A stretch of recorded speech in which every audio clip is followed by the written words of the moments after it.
இந்த ஆண்டும் நிதிநிலை அறிக்கையை பொறுத்தவரை அவர்கள் பீகாருக்கு காட்டுகிற முன்னுரிமையை மற்ற மாநிலங்களில் காட்டவில்லை. பீகாருக்கான திட்டங்கள், பீகாரிலே ஏற்கனவே இருக்கிற விமான நிலையத்தை மேலும் நவீனமயமாக்குதல், இன்னொரு விமான நிலையம் கட்டுதல் என்று பல்வேறு அவர்களுடைய அறிவிப்புகள் அவர்கள் சார்ந்த அவர்களுக்கு தேவையான மாநிலங்களை அடிப்படையாக கொண்டு அந்த மாநிலங்களுக்கு செய்கிற திட்டங்களாகவே அவர் சொல்கிறார்கள். தமிழ்நாடு உள்ளிட்ட பிற மாநிலங்கள் புறக்கணிக்கப்படுகின்றன. இந்த ஆண்டும் அதையே தான் செய்திருக்கிறார்கள். வருமான வரியிலே சில சலுகைகள் வழங்குவதாக சொல்லியிருக்கிறார்கள். அதற்கான சட்ட திருத்தம் இன்னும் ஒரு வாரத்தில் நாடாளுமன்றத்திலே முன்வைக்கப்படும் என்றும் சொல்லியிருக்கிறார்கள். அதையும் பார்க்க வேண்டும். இருந்தாலும் வருமான வரியிலே அவர்கள் சில சலுகைகளை கொடுத்தாலும் ஜிஎஸ்டி என்ற பெயரிலே வேறு வகையிலே அந்த சலுகைகள் எல்லாம் அவர்கள் குடுக்கிக் கொள்கிறார்கள் என்பதையும் நம்மால் பார்க்க முடிகிறது. ஜிஎஸ்டியிலே பல்வேறு பொருள்களுக்கு அவர்கள் வரியை உயர்த்தி வருகிறார்கள். அது தன்னிச்சையாக அவர்கள் செய்கிறார்கள் என்றால், வருமான வரியிலிருந்து விலக்கு பெற்றவர்கள் ஜிஎஸ்டிக்கு அதிக பணம் செலுத்த வேண்டிய சூழ்நிலையை உருவாக்குகிறார்கள். எனவே இவர்களுடைய நிதிநிலை அறிக்கை என்பது ஒரு இடத்திலே சற்று விட்டு கொடுத்தார் போல் காட்டிவிட்டு இன்னொரு இடத்துல பிரிக்கிக் கொள்கிற விதமாகவும், அவர்களுக்கு தேர்தலை சந்திக்கிற மாநிலங்களுக்கு முன்னுரிமை கொடுத்து அங்கே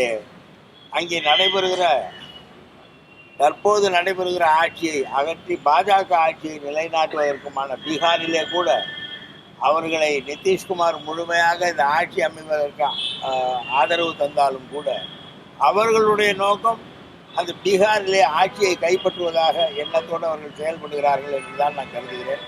பாவம் நிதிஷ்குமார், அவர் ஏமாந்து போவார். அந்த வகையிலே எல்லா மாநிலங்களுக்கும் திட்டங்களை வகுக்கிற பட்ஜெட்டாக இல்லாமல் ஒரு குறிப்பிட்ட மாநிலங்களுக்கு சில சலுகைகளை வழங்குகிற பட்ஜெட்டாக தொடர்ந்து 2வது ஆண்டாக இந்த ஆண்டும் இந்த நிதிநிலை அறிக்கை இருக்கிறது. எனவே இதனுடைய விளைவுகள் எப்படி இருக்கும் என்பது போக போக தெரியும். இந்த வருமான வரி சலுகைகளை பொறுத்தவரை இந்த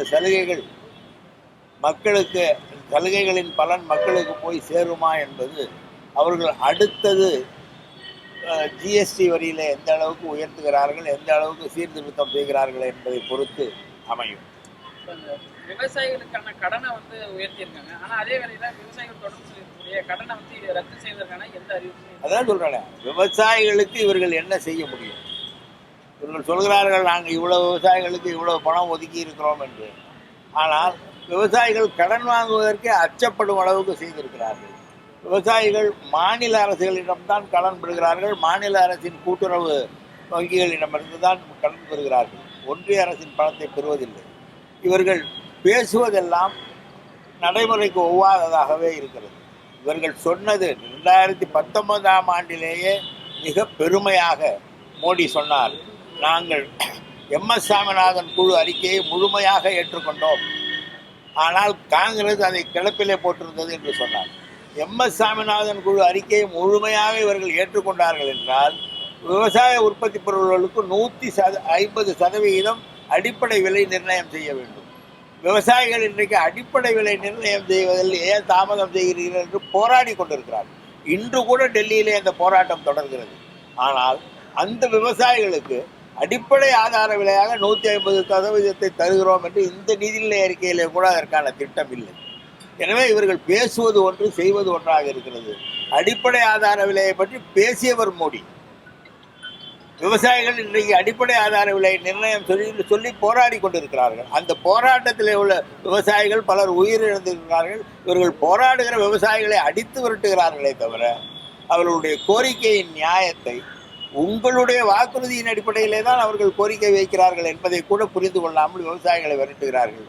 இவையெல்லாம் இந்த விவசாயிகளை ஏமாற்றுவதற்கான திட்ட அறிவிப்புகளை தவிர விவசாயிகளுடைய கோரிக்கையை நிறைவேற்றினாலே விவசாயிகள் மகிழ்ச்சியாக. தென் மாநிலங்கள் முழுமையாக புறக்கணிக்கப்பட்டிருக்கு.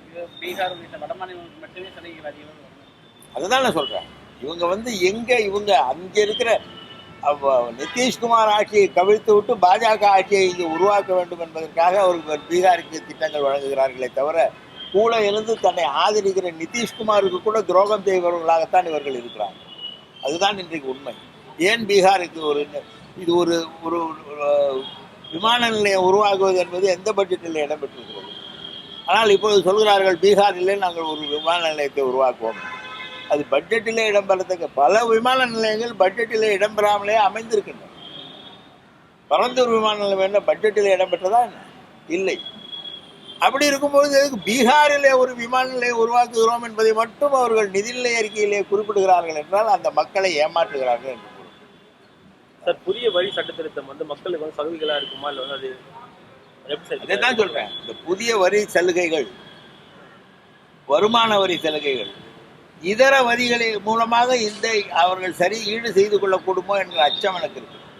ஜிஎஸ்டி வரியிலே பல மாற்றங்களை செய்கிறார்கள். அந்த மாற்றங்கள் அதிகப்படியான வரி 18% வரி நிர்ணயத்திலே பல பொருட்களை மாற்றுகிறார்கள். இங்கே நம்முடைய வருமான வரியிலே விலக்கு பெற்று அதன் பலனை அந்த விலக்கு பெறுபவர்கள் முறையாக அனுபவிக்க முடியுமா என்றால் அவர்கள் அதை ஜிஎஸ்டி வரியாக செலுத்த வேண்டிய சூழ்நிலையை உருவாக்குகிறார்கள். அதனால் இது பலனில்லை என்பதுதான் ஒட்டுமொத்தமா எப்படி சார்? ஒட்டுமொத்த பட்ஜெட் எப்படி சார்? மக்களை ஏமாற்றுகிற பட்ஜெட்.